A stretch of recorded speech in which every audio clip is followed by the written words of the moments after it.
말씀이 무엇을 다루고 있죠? 처음 시작하는 말씀을 보면 13절 내가 이방인인 너희에게 말하노라 그러죠. 내가 누구죠? 바울이죠. 바울이 이방인에게 말하는 내용입니다. 굉장히 쉽죠? 처음부터 딱 그 전제를 이야기합니다.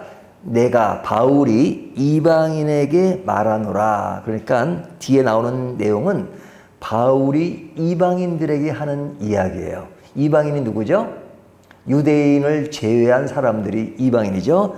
그들에게 말하는 겁니다. 자, 이 내가라는 이 바울은 누구죠? 바울은 이방인이에요? 유대인이에요? 유대인이죠. 이방인이 아니에요. 유대인입니다. 그런데 이 바울이 이방인의 사도가 되었어요. 그러니까 이방인들을 특별히 전도하고 복음을 전파해서 그들이 예수를 믿게 하는 것을 강조하죠. 로마서의 기본 그 흐름이 사실은 유대인들에게도 맞춰 있지만 이방인들에게 특별히 강조되고 있죠. 그러니까 이방인들에게 구원이 이루어진다는 것을 강조해요. 같은 사도라도 베드로나 이런 사람들은 굉장히 그 유대인 쪽에 가까운 성향이 좀 있었죠. 그런데 바울은 아주 노골적으로 이방인의 구원, 그래서 예루살렘 회의에서 그 문제 때문에 논의되기까지 했어요. 이방인에게 구원이 있다 하는 것을 바울이 강조했잖아요. 그래서 오늘 본문에 보면 13절을 다시 보면 내가 이방인의 사도인 만큼, 나중에 사도라는 그 앞에 이방인의 사도라는 그 별칭이 붙을 정도로 이방인에 굉장히 관심을 가지고 있고 그것에 대해서 어떻게 생각하느냐, 내 직분을 영광스럽게 여기노니. 사도 바울은 이방인의 사도가 된 것에 대해서 어떻게 생각한다고요? 영광스럽게 생각한다라고 말합니다. 자, 굉장히 그 포커스가 이방인 쪽에 많이 가 있잖아요. 자, 그런데 그렇게 생각하는 바울은 이방인이 아니고 유대인이에요. 그래서 이방인 쪽에만 관심을 갖는 것처럼 보이지만, 그러나 그 다음 절을 보면 이는 곧 내 골육을 아무쪼로 시기하여 그들 중에서 얼마를 구원하려 함이라. 여기 보면 이방인들의 구원을 통해서 유대인들이 뭐하게 만든다고요? 시기하게 만들어서, 그 시기하게 만드는 것은 내 고륙이 예수를 믿기를 간절히 바라는 마음을 피력하고 있죠. 그러니까 그 동족에게 굉장한 관심이 있는 거예요.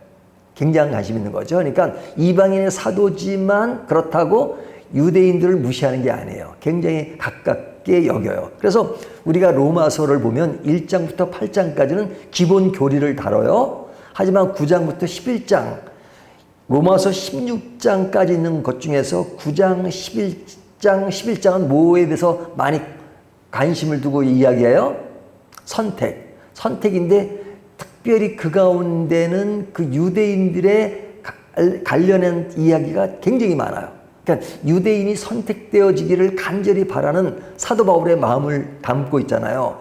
이방인의 사도인데 왜 그렇게 긴 장을 유대인들에게 집중해서 기록을 하고 있는가? 그가 유대인들에게 관심이 있다는 거예요. 그러니까 이 말은 그 바울의 어떤 두 가지 양상을 보여줍니다. 은혜를 받은 그 사람은 두 가지 양상인데, 이방인과 유대인에게 같이 관심을 갖는 겁니다. 그런데 이렇게 예를 들 수 있어요. 어떤 사람이 전도를 했습니다. 예수를 믿는 사람이 전도를 했어요. 근데 세월이 지나서 전도했던 그 사람은 예수를 안 믿게 되었어요. 그리고 전도받은 사람은 예수를 잘 믿어요. 그러면 예수를 믿는, 지금 현재 믿는 사람이 자기를 전도한 사람이 예수를 믿지 않아요. 그러면 어떻게 해요? 안타깝죠. 이 예수를 믿게 된 사람은 너무너무 지금 은혜 충만한데 자기를 전도한 사람이 예수를 믿지 않아요. 그러면 안 됐죠.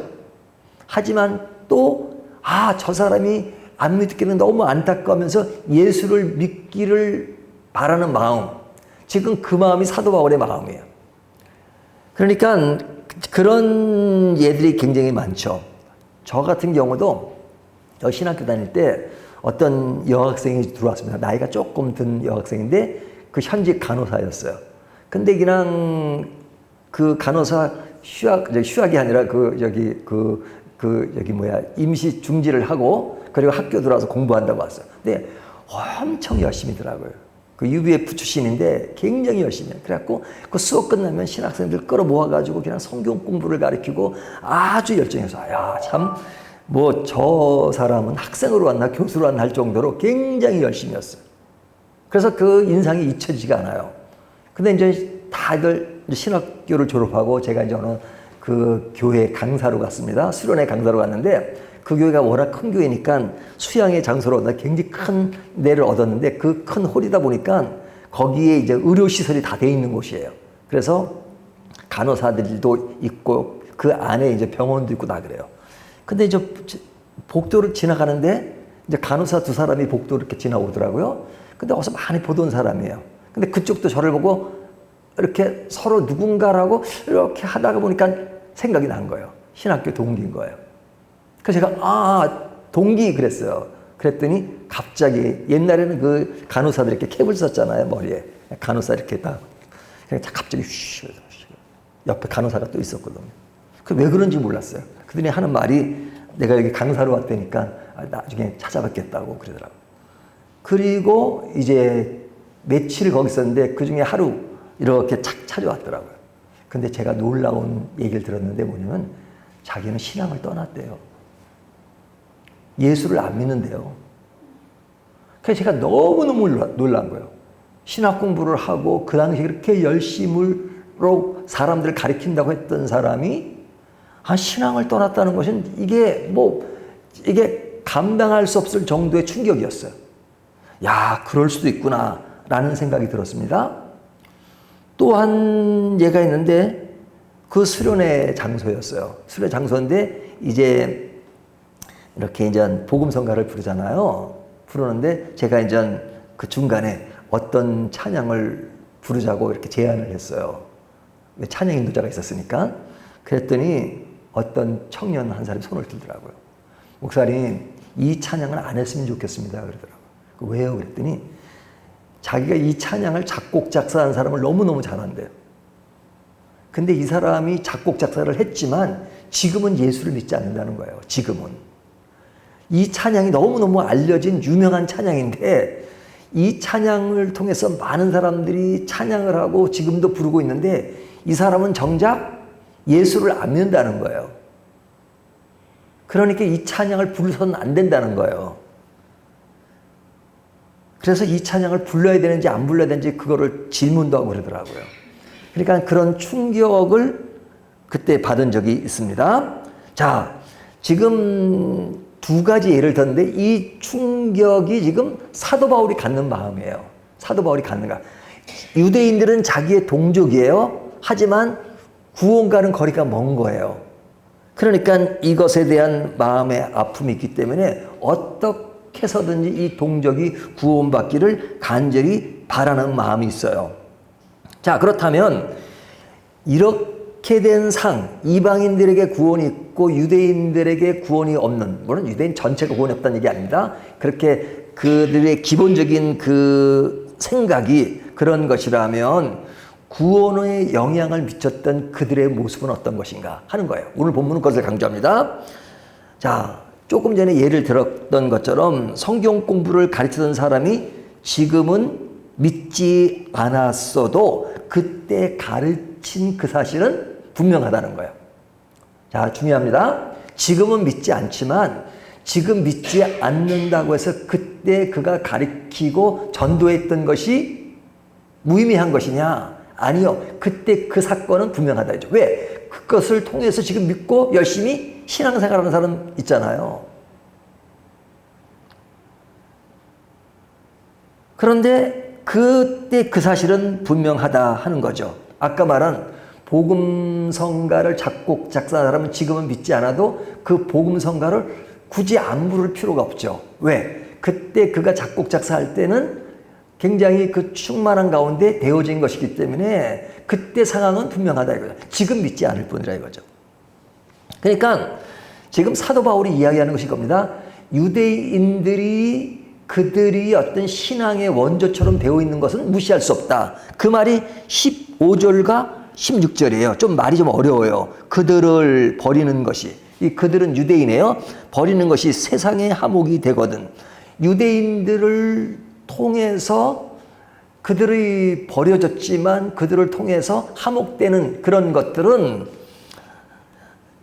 결국은 무의미한 것은 아니다. 의미가 있다 하는 것들을 15절과 16절이 이야기하는 겁니다. 그러니까 바울은 그들을 보며 안타까움을 더하고 그들을 쉽게 정죄하는 선이 있어서는 안 된다는 거예요.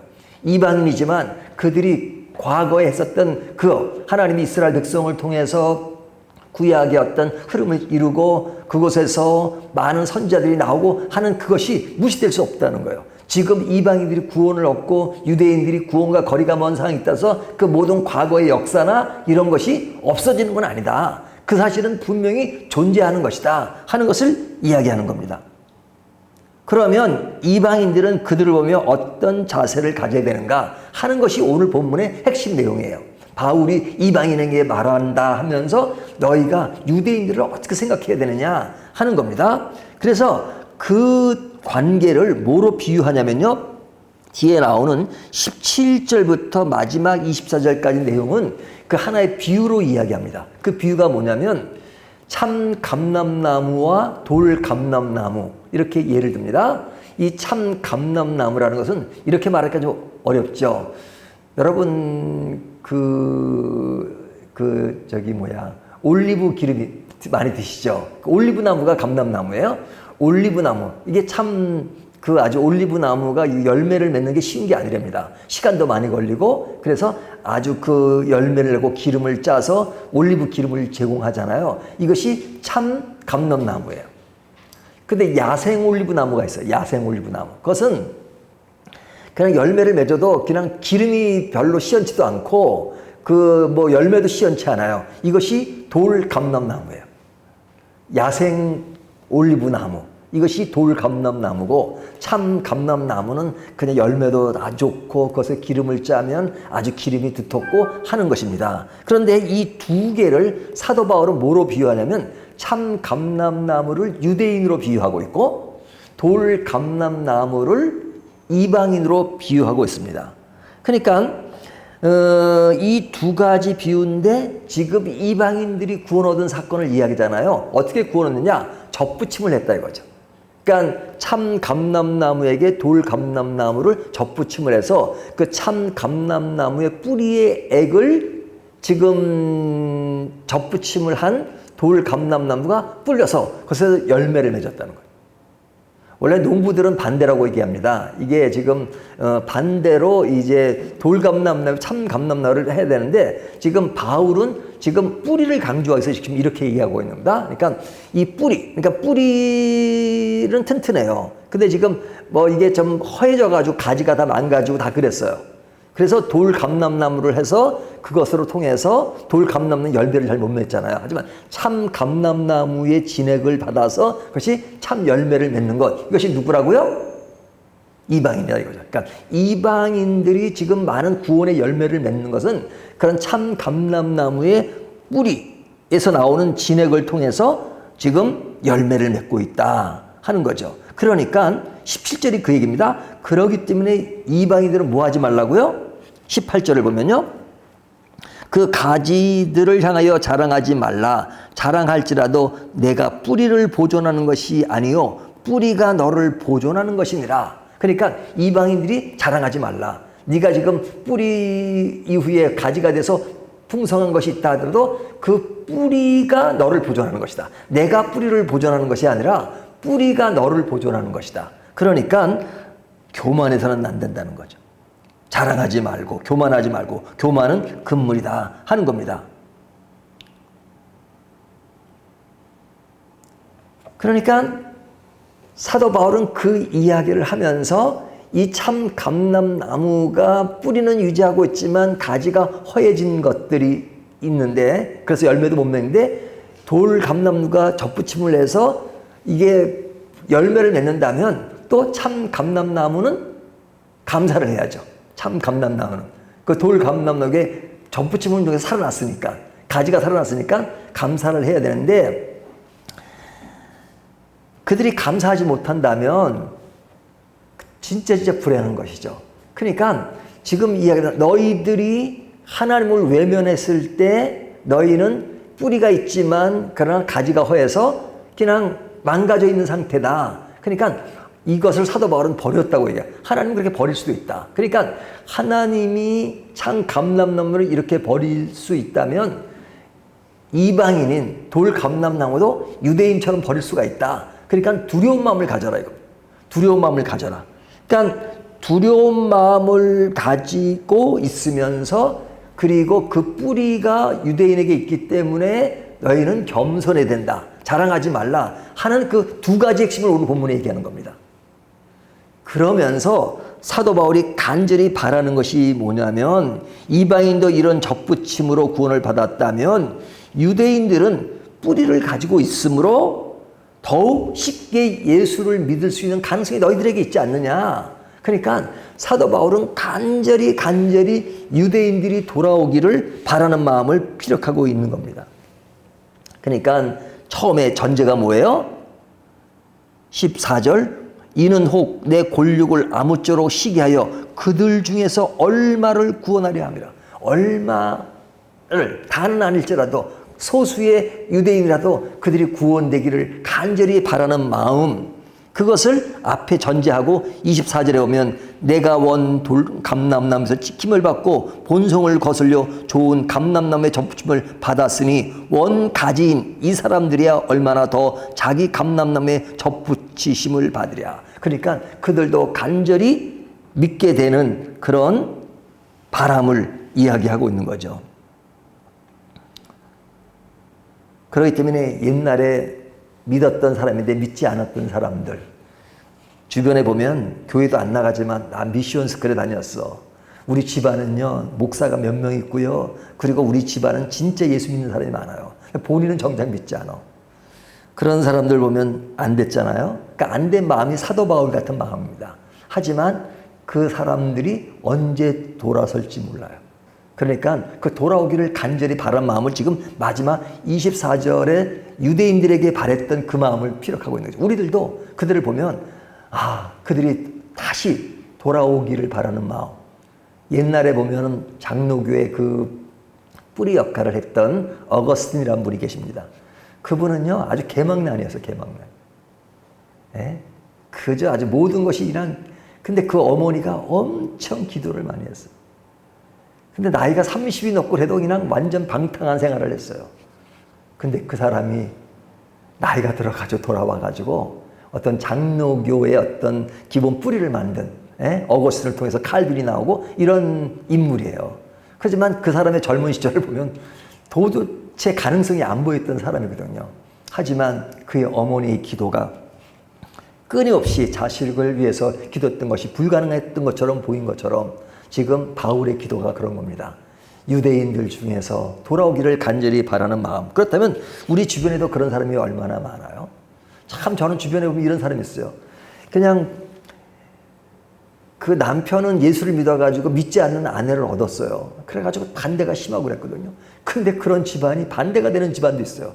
그 부인은 예수 믿지 않은 상태에서 와가지고 시집 와가지고 예수 믿게 되는데 정작 그 남편은 믿지 않아요. 부인이 더 신앙이 좋고. 그렇지만 그가 다시 돌아올 수 있는 가능성을 가지고 늘 기도하는 것. 이것이 오늘 바울이 보여주는 유대인을 향한 바울의 마음입니다. 우리 주변에 얼마든지 그런 일이 많잖아요. 우리가 그런 가정도 있을 수 있고 또 전혀 믿지 않는 그들이 도리어 이방인인 그런 사람도 있으면 우리가 도리어 참 감람나무가 되고 그들의 돌 감람나무에서 그것이 잘 열매를 맺도록 만드는 것이 우리에게 많은 생각을 하게 합니다. 그러니까 이 로마서 9장, 10장, 11장은 어떤 선택의 문제에 있어서 유대인이든 이방이든 그 모든 것이 정말로 우리의 원 뿌리를 생각하고 예수를 바로 믿기를 간절히 말하는 하나님의 선택, 그것이 너무 중요한데 그 약속을 우리가 다시 한번 생각하면서 바로 믿기를 바라는 이 간절한 마음. 그것이 뭐예요? 이렇게 전도하고 그리고 복음을 전하는 것이 아니겠어요? 복음 전파가 이렇게 중요한 것을 강조합니다. 오늘 이 말씀을 가지고 우리 주변에 그런 많은 사람들 함께 기도하는 저와 여러분이 되시기를 주님의 이름으로 축원합니다.